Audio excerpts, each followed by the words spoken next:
Yo, so you're looking up street photography on YouTube, and you probably hear one name over and over again. It's a Leica. Leica.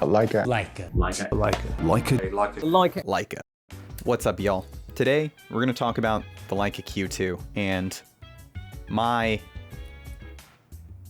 perspective on the camera. Who am I?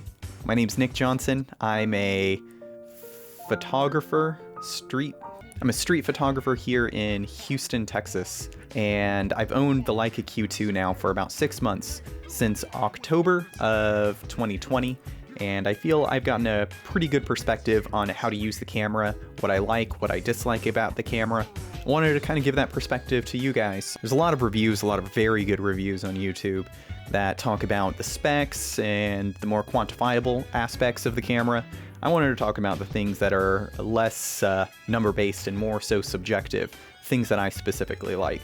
So let's get rolling. We'll start off with some of the things that I do like, specifically the lens. This lens is really, really good. It's a gorgeous lens, makes some awesome images, and really gives you a look that I don't really know of any other camera that can necessarily give you.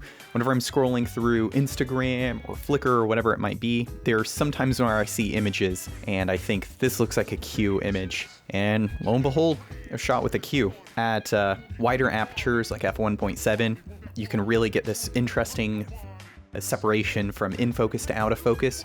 Really gives you this almost medium format look that's almost hard to describe. It's very pretty, very nice, very sharp with just smooth bokeh. Not big, huge, round bokeh balls, but it's very pleasing, very nice. And whenever you stop down to f5.6, really at f4 it gets very sharp.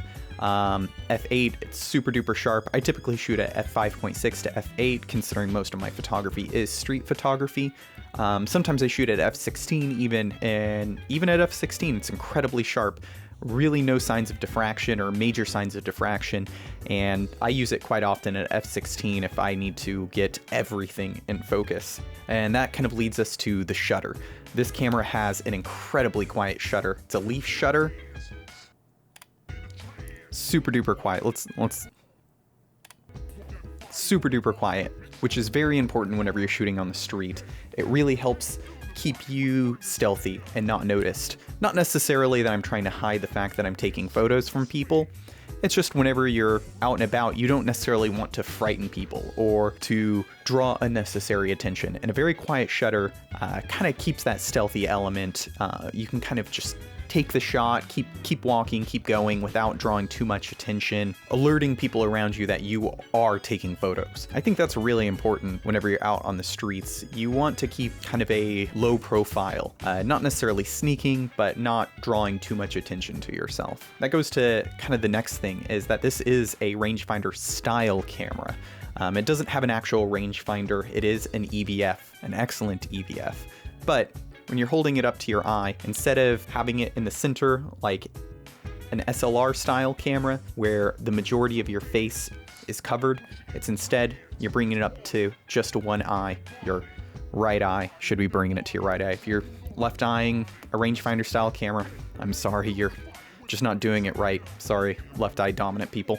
Bring it up to your right eye. You take the shot. If someone does see you, the thing is instead of having your whole face covered, you still can project your emotions. You can still look at someone, you can still smile, you can still look real pleasant and nice whenever you're taking the photo, even with your face covered. Right now, we have to walk around with the majority of our face covered. Having as much of your face shown to be able to project your intentions and your emotions are very important right now to make sure that you're not seeming like too much of a creep or that you're aggressive or that you have negative intentions with what you're doing. No, you just, smile. You're taking a photo, you're having fun, and you enjoy the fact that you're letting that person be your subject for your photo, which I think is really important and a super great aspect of this camera. That kind of goes along with the looks of the camera.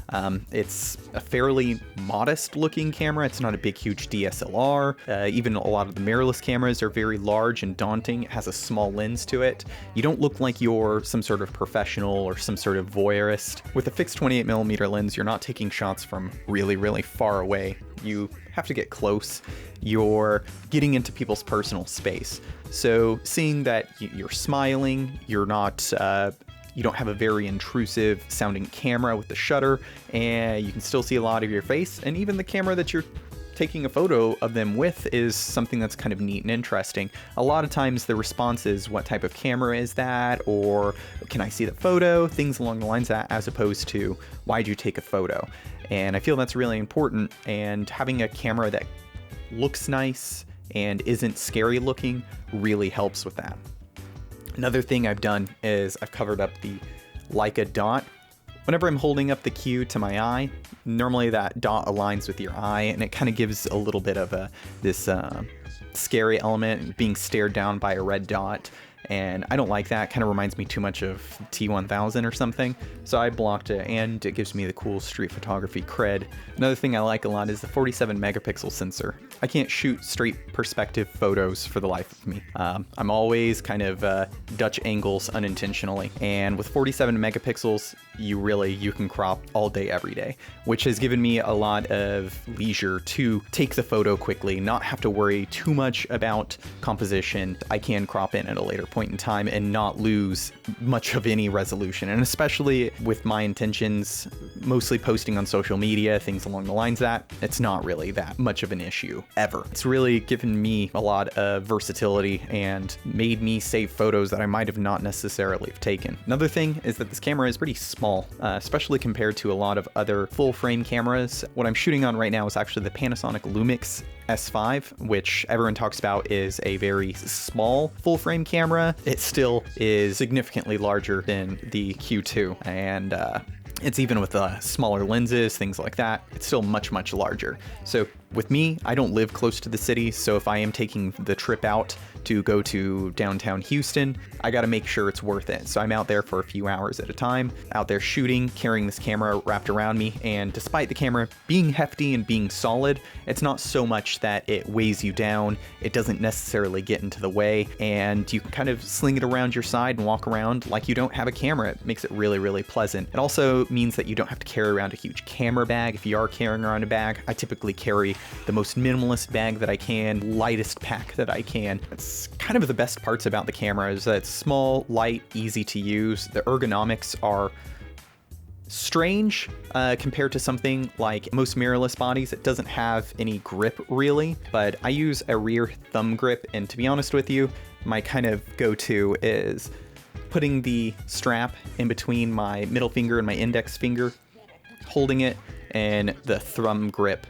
really keeping everything in place. That makes for a really solid fit and a solid feel in my hand, and it's really, really nice. In my hands, it's kind of the perfect size camera. I don't have huge hands. I'm not a tiny guy, not by a long shot. I'm not a big, huge, hulking behemoth either. This camera fits my hands perfectly. Kind of the button layout, where everything falls. Mostly just shoot an aperture priority, so that means I'm just moving around the aperture ring, bringing it up to my eye, and the shutter button. And that's it, and this camera's perfect for that. It's really set up for someone who wants to shoot quickly on the streets. For that, it's kind of the perfect camera. That doesn't mean that it is the perfect camera. There's a lot of cons. Of course, it's a fixed lens camera, but I don't worry about that too much. 28 is probably my favorite focal length. One of the things that I didn't necessarily consider before getting this camera was the cost of this guy right here. Q2 has pretty solid battery life. With a full battery, I can go out and shoot all day without any concerns, but I still think it's good to have a second battery just in case. It's light enough and small enough that you can carry it with you. The one problem with this battery is it costs $275, which is pretty insane. Yeah, that's kind of what you're getting into whenever you get a Leica, but that's something that you really have to consider and think about.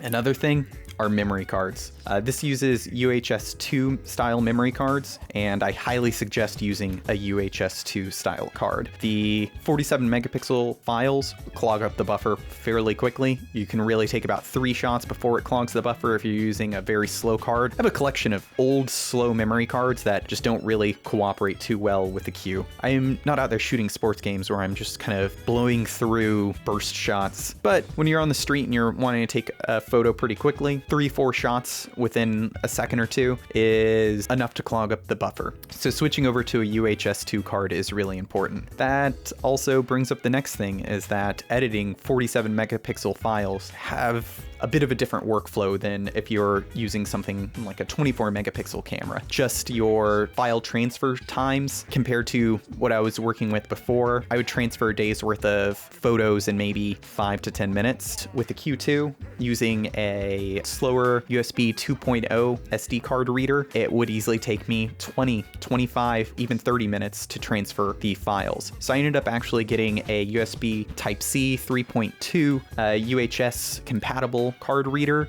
to speed up my times, and it has sped things up. It takes about 5 minutes to transfer all of my files on average, but that's another cost. That was $80. That was another cost to kind of put into this. And then even your computer will have a slower time opening the files, rendering the images, editing, saving the images. Things like that are all kind of aspects of the camera that I never hear people talk about really, and are things that are fairly substantial downsides. Your workflow just becomes significantly slower unless you have a computer that's capable of handling those files. Not the hugest con ever, but it is something to consider. Additionally, if you're looking at shooting any video on this camera, you really can shoot video. It's not the best.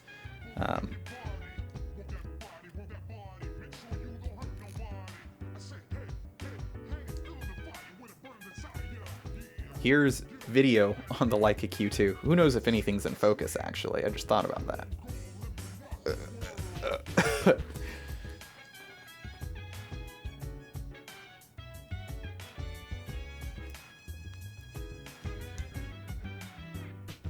If you look at some of my earlier YouTube videos, I did shoot with the Q2, and really it's not all that bad for video. If you're using some sort of external recording, which I typically do, it's not the worst, and you really can use it as a single camera if you're looking for some sort of creative means or something like that. But if you are using this camera, there's a good chance it is going to be your single camera, because of the one major con to this camera is that this bad boy cost $5,000. I think that's the biggest thing to consider is this worth it? Is $5,000 really worth it to shoot with a Leica Q2? Well, it's a hard one. I spent a really long time grappling with the fact that I did spend $5,000. I'm no rich guy, not in the slightest. I had to sell a lot of my cameras, large portion of my collection, pare down to just the Q2. I did subsequently get the Panasonic S5, but guess. The Q2 is a great camera, and it's very, very good at what it does, but arguably it's not $5,000 good. But do I regret purchasing the camera for that much? No. Really, I looked at it and I could have gotten something like the Ricoh GR3, which is an awesome camera. Believe it or not, I actually had a GR3 and I really love the GR3. If someone was looking at getting the Q2, I'd tell them to get a GR3 instead. It's smaller, pocketable, resolution is not a fifth of the way there. It's cost a fifth of what the Q cost, and you get about 85% of the camera. The next camera is the X100V, and that's a really great camera. That's still close to a fourth of the price of the Q, and it is well over a fourth of the camera. Now, personally, I don't know if I would have gone out and shot as much as I would have if I did have an X100V, and let me tell you, I didn't shoot as much whenever I had the GR3 either. The price that I paid for the Q2 got me out shooting. It got me on social media, putting myself out there, talking to people, making friends. It put me on YouTube making this video. When I think about it, the opportunities that owning this Q2 have made me make for myself have been worth it. And that's been really important to me, is I wouldn't be putting myself out there. I wouldn't be taking these photos. I wouldn't be going out every weekend to take photos if I didn't have a Q2 and if I didn't spend the money on it. So maybe it's not worth it to you, but to me, it was, and it became the best camera that I've ever owned because of that. Because the best camera isn't necessarily the one with the best specs. It's the one that has you taking photos and has you enjoying photography. The Q2 made me enjoy photography like no other camera had. And I'm just rambling like a mother. Oh, but I guess I'll wrap this up. If you liked this video, if you liked my perspective on the Q2, I'd really appreciate a like on the video. You know, hit that subscribe button if you really like me. That'll make my day. That'll be really, really cool. Leave me a comment. You know, let me know what you enjoyed, what you didn't enjoy. And we'll see. Maybe I'll post some more videos and we'll go from there. If you get to this point in the video, sincerely thanks. I really appreciate it. You know, if you want to check out more of my photography, Feel free to check me out on Instagram. I will, post that. There we are. Yeah, you can see kind of the photos that I take with the Q2 and how great of a camera it's been for me. So thanks so much. You have a good one. Beautiful people. Check out the videos that I have kind of somewhere over here or over there. I don't know where they're going to be, but wherever they end up. And enjoy. Have a good one. Peace.